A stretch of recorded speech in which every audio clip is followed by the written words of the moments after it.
Hello everyone, welcome to this tutorial on how to mask transparent objects. Now let's just take a look at the images that we will be using. Now I have this images of the pouring wine in the glass, and let's take a look at the other one. Here's my sunset. I'm going to mask the glass from here and put it on the sunset. Okay, so let's go ahead now and open them in Photoshop. So here are my images. Now before talking about the concept or about the workflow, I'm going to just make the fast selection. I'm just going to mask this one. So I'll be using the pen tool because you know the glass has a little bit of curvature on its body. Go ahead and use the pen tool.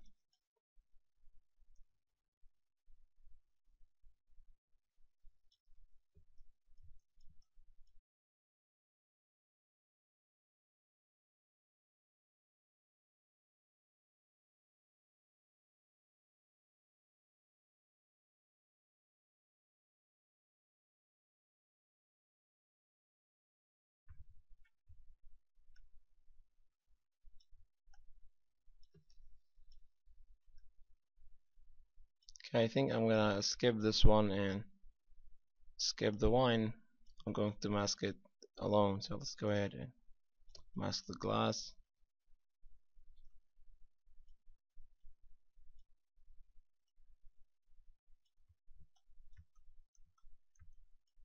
Now the image itself it's a little bit blurry.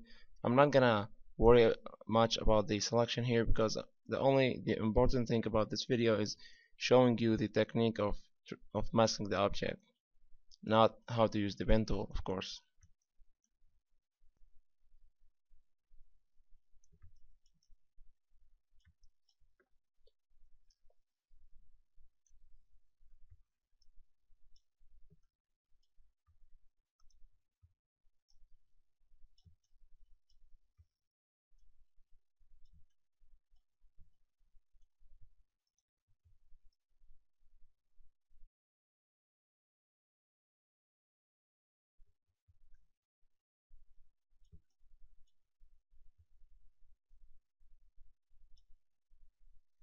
Okay, so that seems to be good enough. Go ahead and make it a selection. Make sure you have anti-alias checked, and I'm going to create a mask.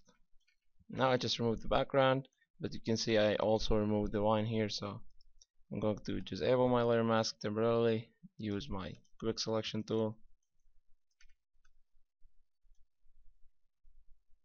So here's my selection. Go ahead now to the mask again, and I'm going to fill it with white. Guys, you can see still we need a little bit of adjusting here.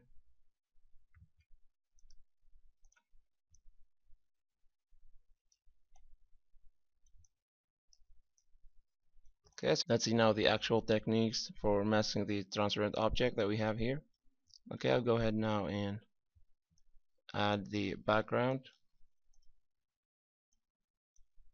So here's our background. You can see how the object is really horrible. Now you can reduce the opacity, of course. Well, this is not going to be a good thing to do. Okay, now let's see the actual work. For example, here I'm going to name this one. Okay, I'm going to keep this one as the original. Duplicate this and hide it. I'm going to name this one multiply. Okay, and I'm going to change it to multiply. Okay, now before just showing you the work, I'm going to tell you what it is that I'm doing here. Now, because originally each image has three tonal ranges. It has the shadows, midtones, and highlights.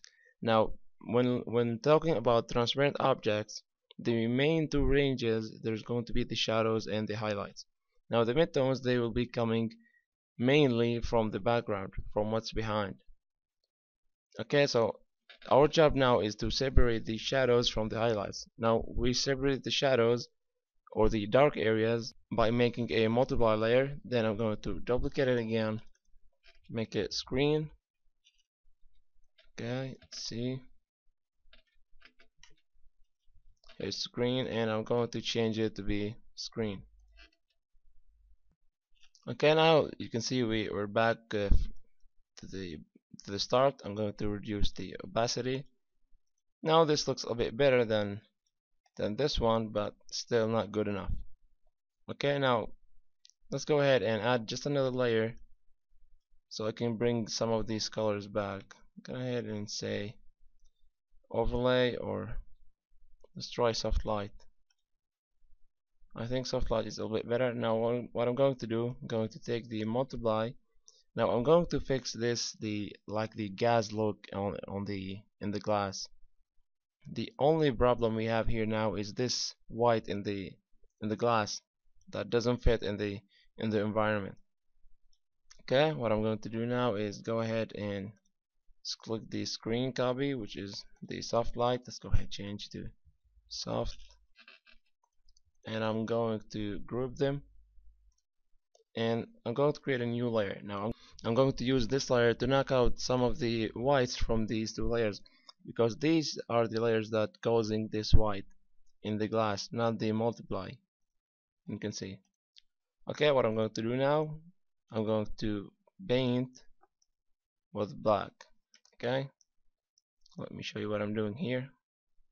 I'm going to paint these areas that I want to remove the white from, just very quickly.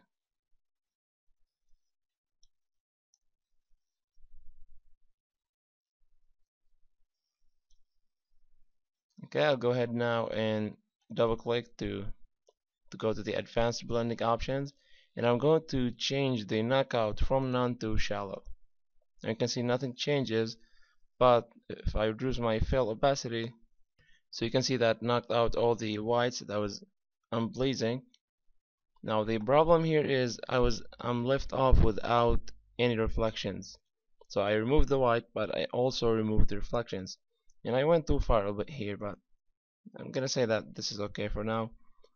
Now there you have two ways to get a reflection. You can just create a new layer and add reflection manually. You can just paint them, or you can go ahead and erase some of this layer. So you know that this layer is let me show you, this is what's causing the white to be removed. And what I'm going to do is just paint here. Okay, take some of those. Okay, and go ahead, take the default 0, and I'm going to erase some of that. That means this will bring back some of these reflections. Now I duplicated this one so I can see the reflections. So you can see the important reflections are being here and on the left side. Go ahead again here. So with my eraser, so that you can see the flow is not very high. I don't want to be very high, so I can gently repaint my reflections. So you can see how it's happening. And I can introduce new reflections if I want, so something like that in the middle. Now if you don't like these reflections on the side, you can remove them, but I'm not going to do that now. And I can see now all the details in my glass object, and I can see the background. Now the remaining work is just a composition work, so you want to fit them together. Now for example, you can see that I need a little bit more colors for the background. For example, a little bit of vibrance and a little bit more contrast. So I'm gonna add the curves.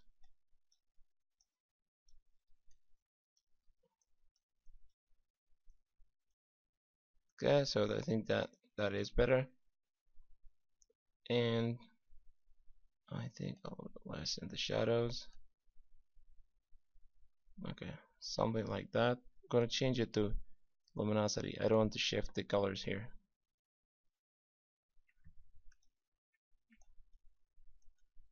Okay, now the other thing that doesn't look very natural is how this is. I have a very sharp image here and sharp image in the end, so I have the focus being applied to the whole thing. So what I'm going to do is going to blur the background. Now before I do that, I'm going to just duplicate it in case I want to get back.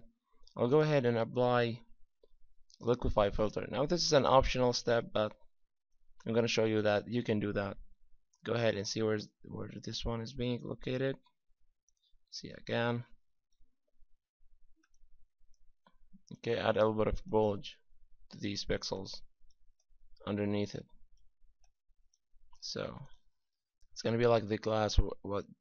Who did this? Okay, I'm gonna undo, because this will need a little bit more work to make it right, because if you make it wrong like I did here, You can see that it doesn't look natural at all. Okay, I'm gonna remove this, and I'm going to blur the background now. Let's go ahead and make it smart object in case you wanted to change the blur. And here is Gaussian blur. Okay, a bit more. So I think that will look a little bit better. Now this is over exaggerated blur, but okay, I think it is. So let's go ahead and change it. Something like that could be a little bit better. You can see now the overall image needs a little bit of brightness. Give it some brightness there. Something like that. Now something else I can do here is I can add, for example, let's go ahead and add a new layer. I can add a lens flare. We'll make it screen. Okay, go to filter, render, and lens flare. So you can see it's mainly, it's kinda in the center, so I'm gonna put it here, something like that. Change the brightness. You can see the different types. I think I'll go with the 50-300mm zoom and say okay. You can see how this will add a lot to the image. Now you can reduce it if you think it's too much, but that's just a personal preference. You can see this is the technique. Now the images that I'm using here are not very great, so you won't be shocked with the results, but you can see that this is the technique that you'll be using, and it's just very easy to do. And go ahead now and try to mask some transparent objects and put them on a new background. So thank you for watching. That was masking transparent objects in Photoshop.